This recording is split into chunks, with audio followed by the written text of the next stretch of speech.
नमस्कार मंडळी, मी आमच्या रजनीज किचन या चॅनलमध्ये आपलं स्वागत आहे.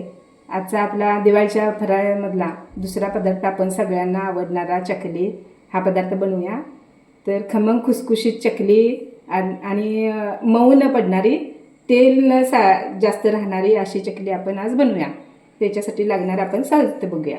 पहिल्यांदा आपण भाजणीसाठी लागणारं साहित्य बघूया. अर्धा किलो तांदूळ स्वच्छ निवडून चांगले धुवून कापडावर आतच फॅनच्या वाऱ्याला वाळवलेले आहेत. 1-2 तास ते वाळत ठेवायचं. आणि पावशर डाळ घेतलेली आहे, म्हणजे तांदळाच्या नेहमी डाळ. जर डाळ जास्त घेतली तर चकली मऊ पडू शकते, त्यामुळं डाळ कमी घालायची, तांदळापेक्षा डाळ निम्मी घालायची. त्याच्यानंतर अर्धी वाटी मसूर डाळ, अर्धी वाटी मूग डाळ, पाव वाटी उडीद डाळ, पाव वाटी गहू, अर्धा वाटी पोहे, 1 चमचा जिरे आणि 2 चमचे धने. हे सगळं आपण चांगलं भाजून घेऊया. आपण भाजणीचे पदार्थ भाजून घेऊया. पहिल्यांदा सुरुवातीला आपण तांदूळ भाजून घेऊया. कढई चांगली तापली की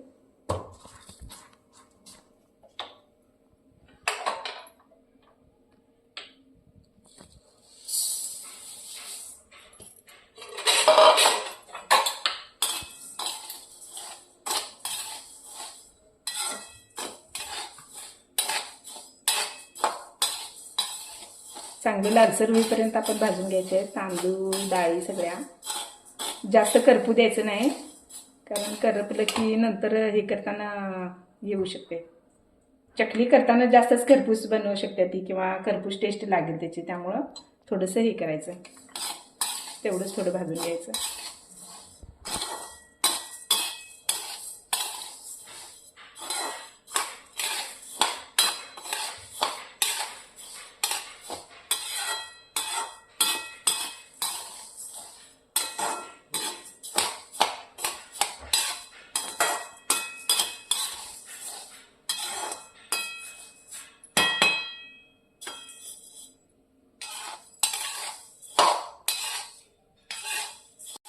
आता हे जरा चांगल्यापैकी भाजून झालेले आहेत तांदूळ. आता आपण हे एका परातीमध्ये ठेवून घेऊया. जरा असं हलवून ठेवूया, म्हणजे घाम सुटत नाही जास्त. आता सर्व डाळी भाजून घेऊया. हे डाळ पण भाजत आली आहे चांगल्यापैकी. आपण काही काढू याच्यात.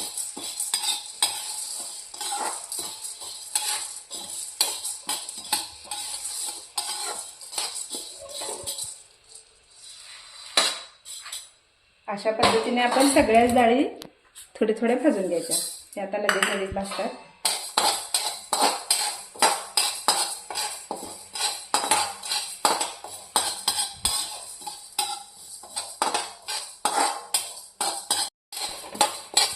ही पण डाळ आता भाजून झाल्या. अशा पद्धतीने आपण सगळ्या डाळी भाजून घ्यायचे.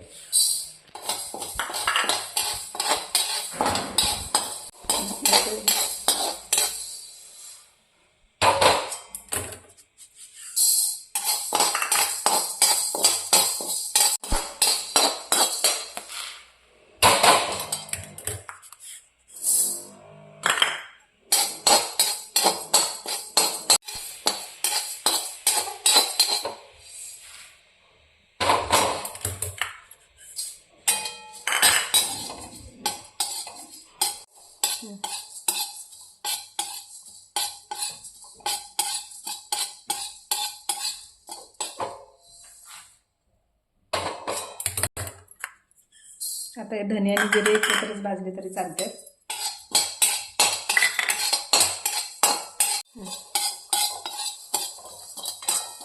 आता आपण हे गॅस बंद करूया.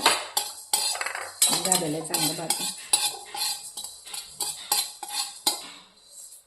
अशा पद्धतीनं आपली भाजणी तयार झालेली आहे. भाजून जरासं थंड करायचं आणि मग दळायला द्यायचं. त्याची तर घाम सुटेला, त्यामुळे हलवून जरा थंड करून डब्यात भरून आपण दळायला देऊया. आता हे भाजणीचं पीठ आहे. मी ह्या वाटीनं 5 वाट्या पीठ घेतलेलं आहे. तर त्याच्यासाठी लागणारं साहित्य आपण बघूया.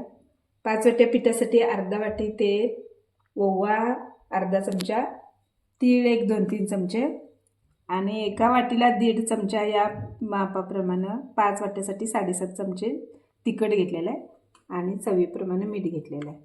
आता हे आपण साहित्य सगळं एकत्र घालूया.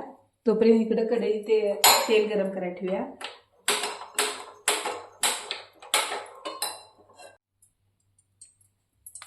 आता हे तेल थोडंसं गरम करून घ्यायचं. जरासा धूर येईपर्यंत, जास्त धूर येईपर्यंत तेल ठेवायचं नाही आहे. इकडं तोपर्यंत आपण सगळी पिठं हे करून घेऊया. पिठामध्ये सगळे साहित्य मिसळून घेऊया.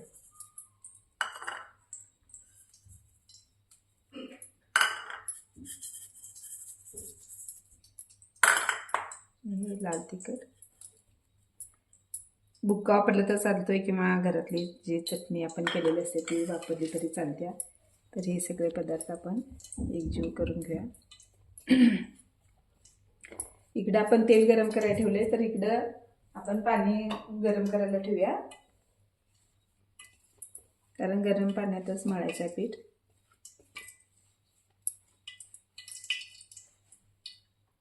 आता हे तेल तापलेलं आहे, थोडंसं ह्याच्यात ओतून घेऊया.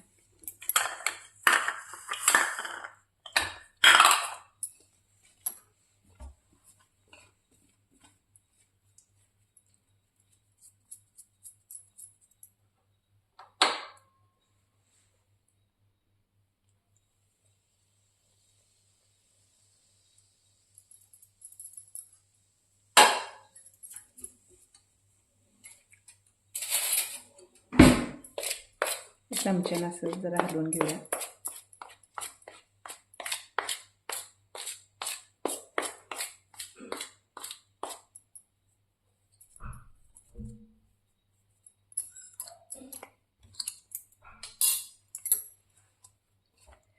असे सगळं पीठ एकजीव करून घ्यायचं. तेल, सगळे मसाले एकत्र झाले पाहिजेत, पिठाला सगळीकडे समान लागले पाहिजे. असा पिठाचा गोळा झाला पाहिजे.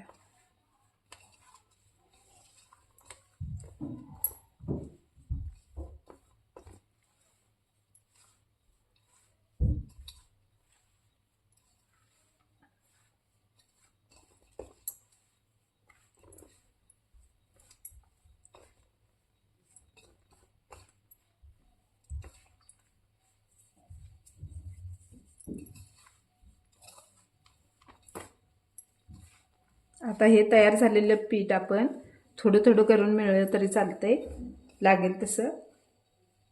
एकदम मळण्यापेक्षा थोडं थोडं मळलं तरी चालतंय.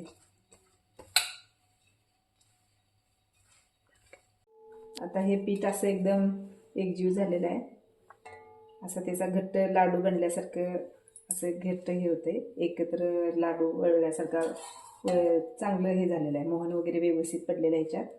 तर आपण लागेल तसं पीठ मळणार आहोत. थोडं आपण काढून ठेवायचं ह्याच्यात. हे आपण कधी पण करता येत आहे.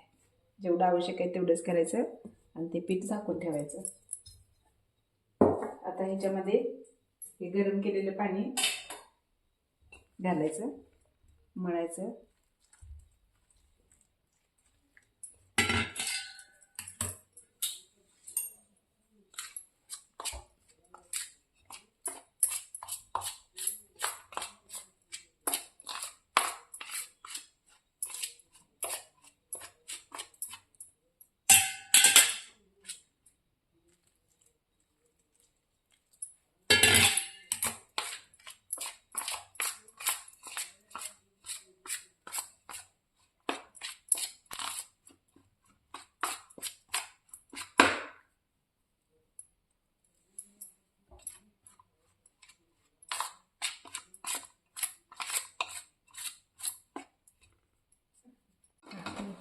आता आपण हा पीठ अशा पद्धतीने मळून घेऊया.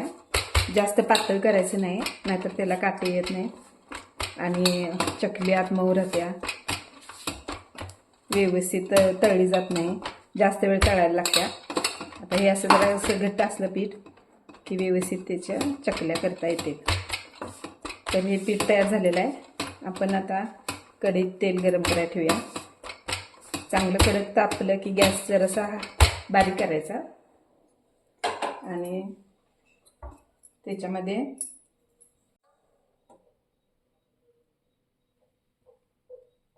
हे आपण एवढं असं तेल ओतूया.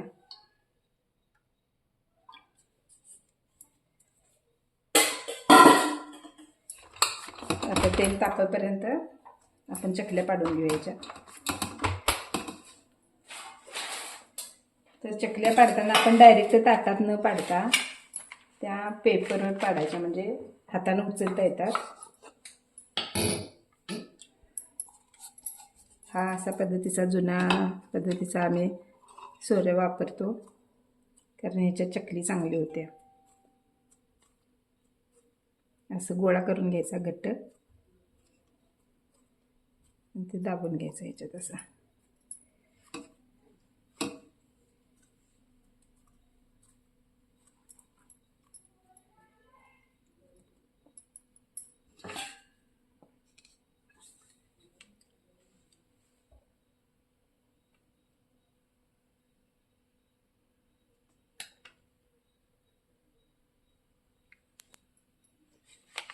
असे छानपैकी चकले करून घ्यायच्या. 4-5 एकदम तळता येतात.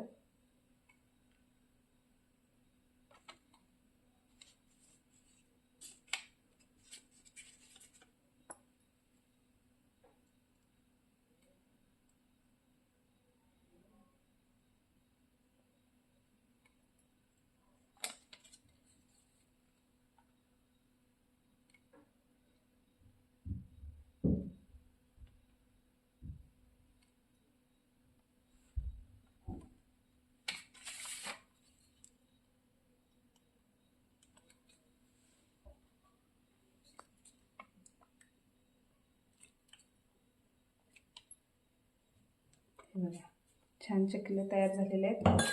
तर आता इकडं तेल तापलेलं आहे. बघूया आपण तेल तापलं की काय झालं. जरा आणि तापायला पाहिजे थोडंसं. आता हे तेल तापलेलं आहे. थोडंसं हे पीठ टाकून आपण बघितले. ह्या चकल्या झटपट होतात. लगेच पीठ मळायचं आणि लगेच करायला घ्यायच्या. तेल कडक तापल्यावरच आपण चकली ह्याच्यात सोडायची आहे. जर ते कमी तेल तापलेलं असेल तर चकली विरघळू शकते. असं आपण सोडता येते. आणि हे असं आपण पेपरवरनं उचलू शकतो चकली अशी.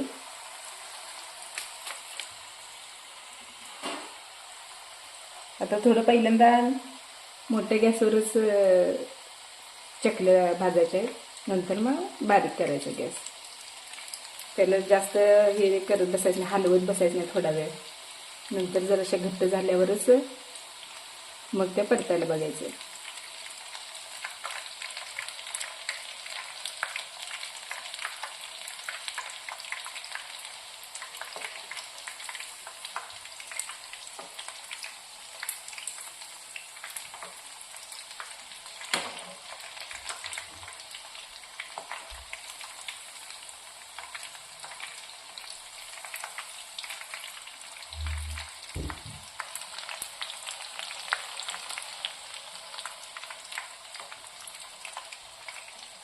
आता आपण थोडासा गॅस बारीक करूया. मध्यम गॅसवर खरपूस अशा भाजून घ्यायच्या चकल्या.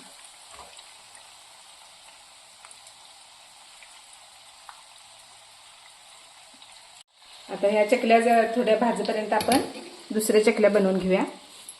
त्यासाठी जरासा पाण्याचा हात लावायचा. थोडा असं पीठ मळून ठेवायचं आणि थोडं थोडं घेऊन असं एकजीव करून घ्यायचं. ह्याच्यात भरून घ्यायचं.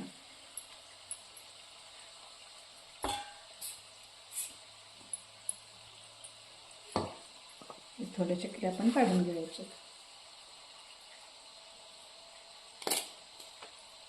ह्या चकल्या चांगल्या भाजलेल्या आहेत. तर आपण ह्या अशा पद्धतीनं काढून घेऊया.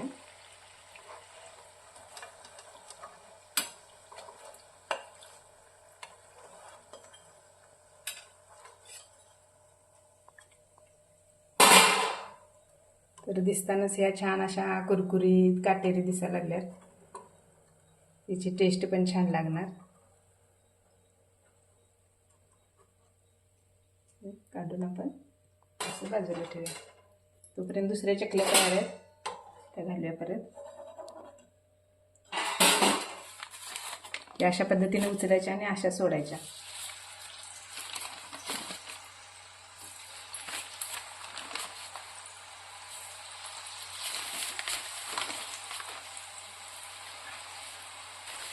अशा पद्धतीने आपण ह्या राहिलेल्या चकल्या आता त्या थोड्या तळत, ह्या थोड्या अशा हे करत थोड्या चकल्या बनवून घ्यायच्या. आणि ज्या वेळेला हे पीठ संपेल, लगेच तुम्हाला दुसरं करायचं असेल त्यावेळेला हे जे ठेवलेलं पीठ आहे ह्याच्यात परत तुम्ही गरम पाणी करून घालायचं आणि ते मळून लगेच करू शकता. किंवा 2 दिवस ठेवू शकता. 2-4 दिवसांनी तुम्हाला करायचं असलं तर हे पीठ तुम्ही असंच झाकून ठेवलं तरी चालेल किंवा डब्यात भरून ठेवलं तरी चालेल. आपल्या सवडीप्रमाणे ते करता येते. फक्त पाणी घालायचं आणि मळून ठेवायचं. मळून चकल्या बनवायच्या.